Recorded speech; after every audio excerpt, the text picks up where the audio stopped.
வணக்கம் நண்பர்களே. நாங்கள் இருக்கக்கூடிய பகுதியை பாருங்கள். மேடு பகுதி தான். இந்த மேட்டு பகுதி தான் டிராக்டர் வண்டியில் உழவு ஓட்டுவாங்க நண்பர்களே. இதுதான் நண்பர்களே டிராக்டர் வண்டி வரக்கூடிய பாதை.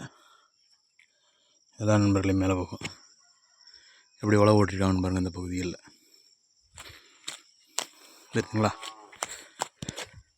எப்படி மேடும் பள்ளமாக இருக்குன்னு பார்த்தீங்களா. இதில் தான் டிராக்டர் வண்டி வரும். இந்த சைடு போய் பாருங்கள். சோள விவசாயம் தான். திண்டுக்கல் மாவட்டம் நத்தொகுதி கனாய்பட்டி கிராமம் கொரசனம்பட்டி தான் நண்பர்கள் இந்த இடம். எப்படி இருக்குன்னு பாருங்கள்.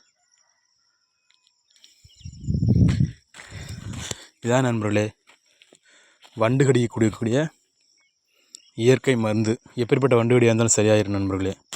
நான் கேரண்டி. நான் பயன்படுத்தி தான் நண்பர்களே உங்களுக்கு இதை சொல்கிறேன்.